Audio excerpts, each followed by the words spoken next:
You are back with me. We have some more food.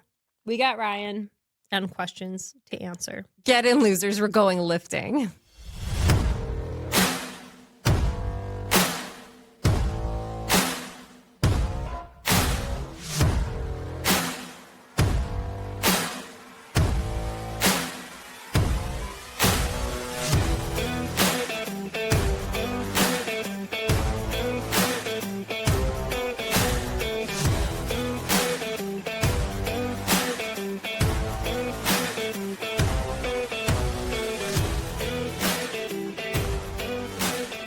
First question.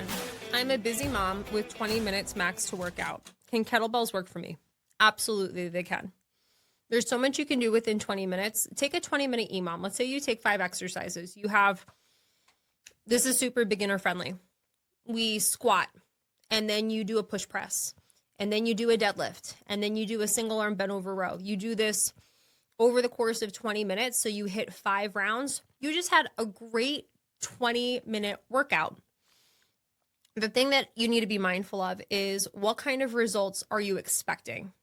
If you are training for 20 minutes because you're short on time and you have the expectations of what somebody is doing over the course of, a 75-minute session, reality check, it's not going to equal out, but there is still so much benefit from taking those 20 minutes to move and do the best you can, even if you are short on time.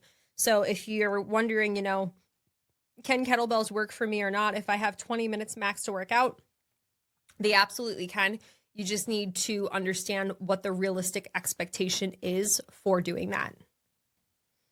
And that depends on where you are starting from and some of the exercise selection and how far you are willing to push yourself. If I have a client who, is doing 20 minutes of more learning how to use kettlebells, it's going to look different than somebody who knows how to train something like snatches and they're doing, a 20-minute EMOM of that exercise in particular. So lots of benefits can come.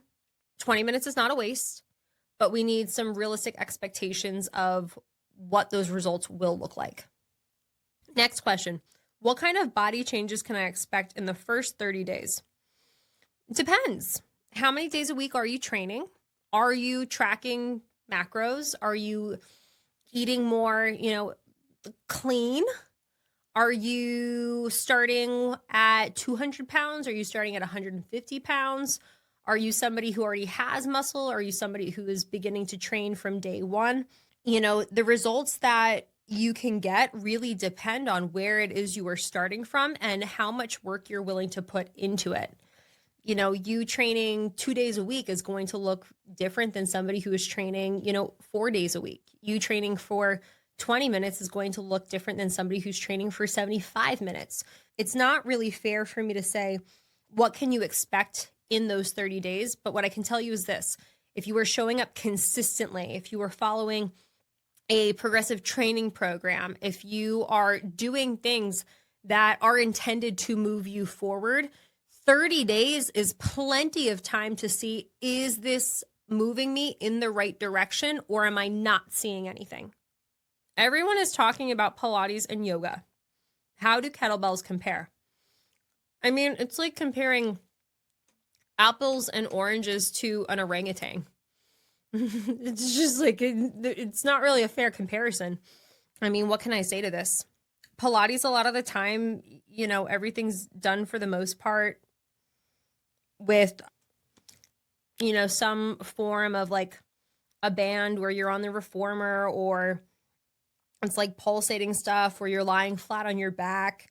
It's more like isolated work.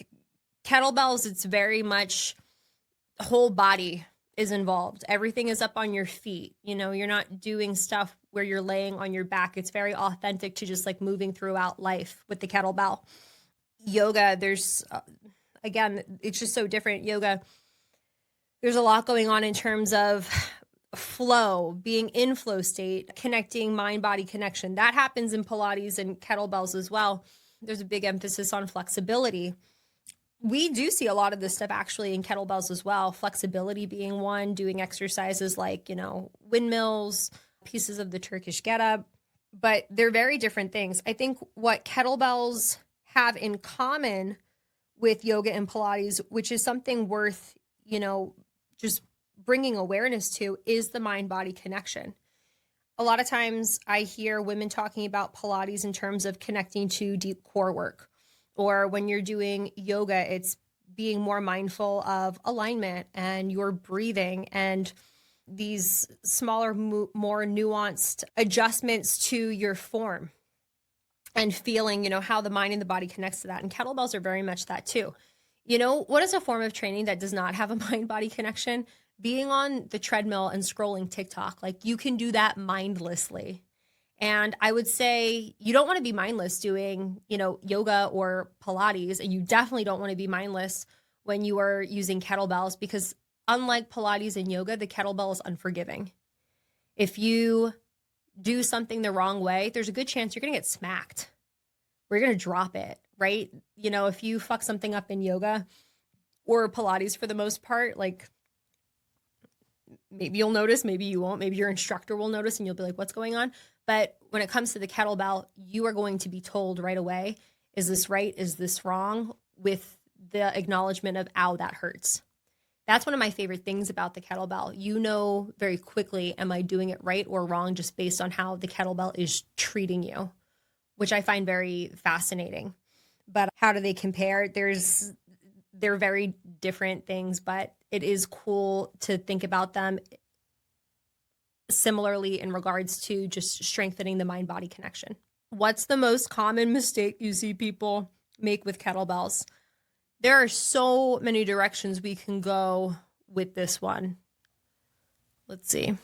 I think most people, they see the kettlebell as, this is no different than a dumbbell. And it comes back to the idea of a square can be a rectangle can't be a square. You can use the dumbbell and the kettlebell in very similar ways. You can use the kettlebell as a dumbbell, but it doesn't always work to use the dumbbell as the kettlebell. And here's an example with it. If I have a dumbbell, it doesn't matter how I have it in my hand. If I'm trying to do something like a bottoms up hold, trying to stabilize, I need this weight to be on top. If I had dumbbells, the plates on either side, it's like I'm not really doing anything. But this right here, this is challenging my stability. This is challenging my grip in a way that I just can't do with a dumbbell. I got started with kettlebells unintentionally. I was a group fitness instructor and personal trainer, and I really didn't want to be in the trenches anymore. I wanted to get into a managerial role, and the company I was working for said no, and I left.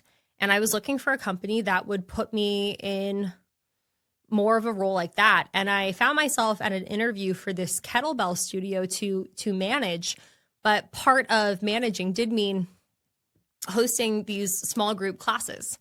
And the emphasis was on kettlebells. And I totally BS'd my way through the interview, and I got the job. And then some of my trainers were just like, we know you don't know what you're doing. Let me make sure I make this clear. In the world of kettlebells, there are people who use a kettlebell like a dumbbell. There are people you will see juggle kettlebells. There are people who will do something called kettlebell sport. That's more of an endurance style of kettlebell training. Then there's hard style. Hard style is what I do. Hard style kettlebell training is where we focus in on total body tension and breath work to lift relatively heavy weight for lower reps with a lot of power behind us. And if you don't know all of that stuff in comparison to somebody who does know, it's very easy to tell very quickly who actually knows more about kettlebells versus who doesn't. And the trainers that I had called me out for not knowing. And that's what got me started. I got started with kettlebells because I didn't want to lose my job.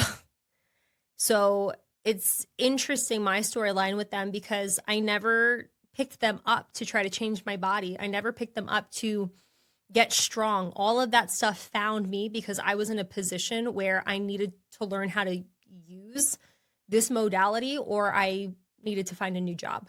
I see all of these kettlebell challenges on TikTok. Are they actually effective? I think it depends on how you define effective. Like, what is your goal why do you want to do this?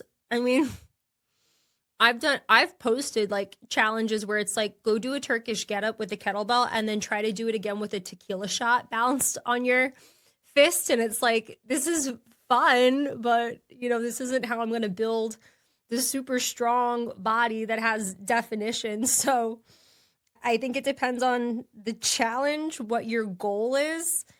And at the end of the day, when you see trainers posting stuff on social media, could you use it for inspiration for a workout? Yeah, you can. I do not like random kettlebell workouts. It's very rare you will ever see me posting a workout on my Instagram because random gives you random results. When I program for myself or for clients, we're following a program nonstop for X amount of time. So if you want to follow random because you need some inspiration, go for it. But it comes down to, what is your goal? What is your end game? If you want to see more progress, you want to follow a program repeating the same stuff again and again. Maybe you take one of those challenges. Hear me out. Maybe you take one of those challenges and you repeat that challenge over the course of 2 to 3 months. And you track things like, how do you feel? How many reps did you get? How many sets did you get? How was the quality of your form? And you just slowly see over time how it progresses. Maybe you could do it that way. That's how I would encourage you to do it if you're like very set on, I want to follow these kettlebell challenges. Yeah. Thank you so much for tuning into the podcast. If you have any questions, please drop them below and make sure you are following us so you never miss an episode.